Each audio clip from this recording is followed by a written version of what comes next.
വിദ്യാഭ്യാസ ആവശ്യത്തിനോ ജോലിക്കോ ഒരു സർട്ടിഫിക്കറ്റിന് പോകുമ്പോൾ അവർ അവരുടെ പാരമ്പര്യം തെളിയിക്കണമെന്ന് പറയുന്നതൊക്കെ എന്ന് പറയുമ്പോൾ വളരെ ഹൃദയവേദനയോടുകൂടെ ഞാൻ നോക്കി നിന്നിട്ടുണ്ട്. ഒരു സർട്ടിഫിക്കറ്റിന് വേണ്ടി ചെന്നൊരു സർക്കാർ ഓഫീസിൻ്റെ ഫ്രണ്ടിൽ നിൽക്കുമ്പോൾ തീർച്ചയായിട്ടും ഒരു യാഥാർത്ഥ്യ ബോധത്തോടുകൂടെ ഗവൺമെൻറ്റുകൾ ഈ കാര്യം കാണണമെന്നാണ് എനിക്ക് തോന്നുന്നത്. ഇപ്പം അനുഭവം എന്ന് പറയുമ്പോൾ ഒരാൾ ഇങ്ങനെ ദാനമായി തരുന്നതാണ്, അങ്ങനെയല്ല. ഇതൊരു അവകാശമല്ലേ, അവകാശം തരണം.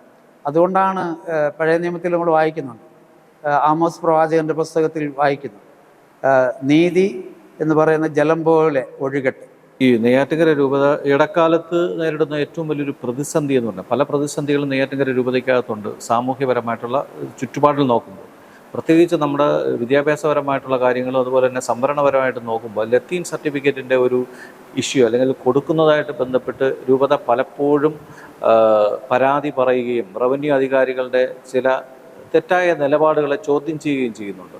അപ്പോൾ അത് നമ്മൾ കുറച്ചുകൂടെ അവബോധം നമ്മുടെ സമൂഹത്തിനും പ്രത്യേകിച്ച് രാഷ്ട്രീയ നേതൃത്വത്തിനും അതുപോലെ തന്നെ ഈ റവന്യൂ ഡിപ്പാർട്ട്മെൻറ്റിനും ഉണ്ടാക്കാൻ വേണ്ടി നമ്മൾ ശ്രമിക്കുന്നുണ്ട് പല വിഭാഗം. പിതാവിൻ്റെ ഒരു നിലപാട് എങ്ങനെയായിരിക്കും അതിൽ?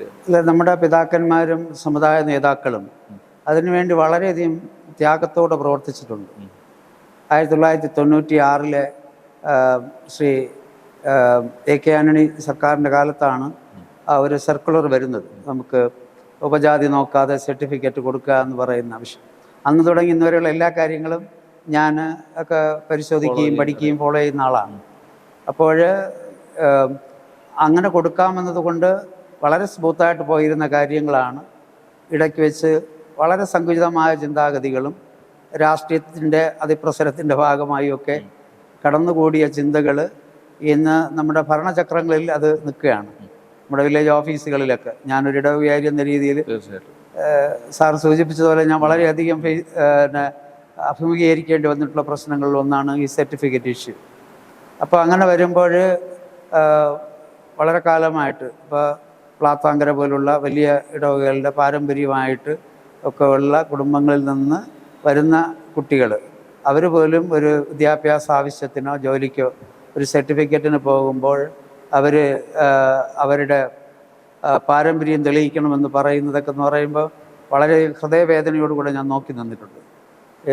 ഇവർ പള്ളിയിൽ വരുന്നവരും കുദാശകൾ സ്വീകരിക്കുന്നവരും അവരെല്ലാ ആക്ടിവിറ്റീസിലുള്ള ആളുകൾ ഒരു സർട്ടിഫിക്കറ്റിന് വേണ്ടി ചെന്നൊരു സർക്കാർ ഓഫീസിൻ്റെ ഫ്രണ്ടിൽ നിൽക്കുമ്പോൾ തീർച്ചയായിട്ടും ഒരു യാഥാർത്ഥ്യ ബോധത്തോടുകൂടെ ഗവൺമെൻറ്റുകൾ ഈ കാര്യം കാണണമെന്നാണ് എനിക്ക് തോന്നുന്നത്. അവർ ശരിക്കും പഠിക്കണം.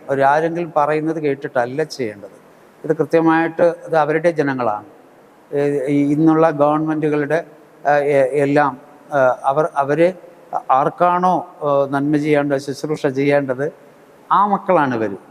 അപ്പോൾ അവർ കുറേ ലത്തീൻ കത്തോലിക്കരെന്നോ അവർ ഒരു ഇന്ന ജാതിയിൽപ്പെട്ടവരെന്നോ അവർ തള്ളിക്കളയാൻ സാധിക്കത്തില്ല.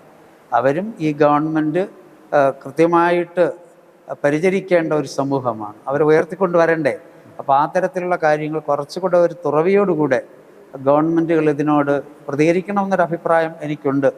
എന്തുമാത്രം ത്യാഗത്തോടു കൂടെയാണ് നമ്മുടെ രൂപതയിൽ രാഷ്ട്രീയകാര്യ സമിതിയും അതുപോലെ തന്നെ വിവിധ സമുദായ നേതാക്കളും നമ്മുടെ വികാരി ജനറാളിൻ്റെയൊക്കെ നേതൃത്വത്തിൽ കഴിഞ്ഞ കാലങ്ങളിൽ മന്ത്രിമാരുമായും ഈവൻ മുഖ്യമന്ത്രിയുമായും ഒക്കെ ചർച്ച ചെയ്യുകയും ഈ കാര്യങ്ങൾക്ക് എത്ര അപേക്ഷകൾ കൊടുക്കുകയും എല്ലാം ചെയ്യുമ്പോൾ അത് എത്രമാത്രം അത് നമുക്ക് ഒരു ഫലപ്രദമായിട്ട് നടപ്പിലാക്കാൻ കഴിഞ്ഞെന്നാൽ സംശയം.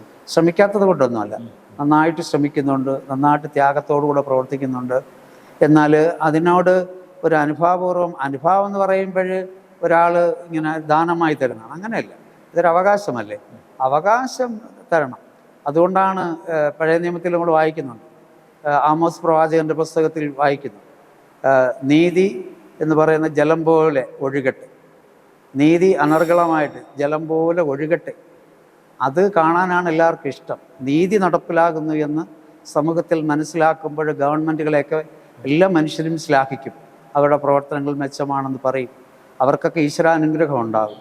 അല്ലാതെ അവർ കുറേ കാര്യങ്ങൾ ചോദിക്കുന്നത് കൊണ്ട് കൊടുക്കുന്നു, ആ തരത്തിൽ അത് നീതിയല്ല. നീതിപൂർവമായിട്ട് പെരുമാറുന്ന സംവിധാനങ്ങൾ ഇനിയും വിദൂരത്താണ് എന്ന് പലപ്പോഴും തോന്നുന്ന ഒരാളാണ് ഞാൻ.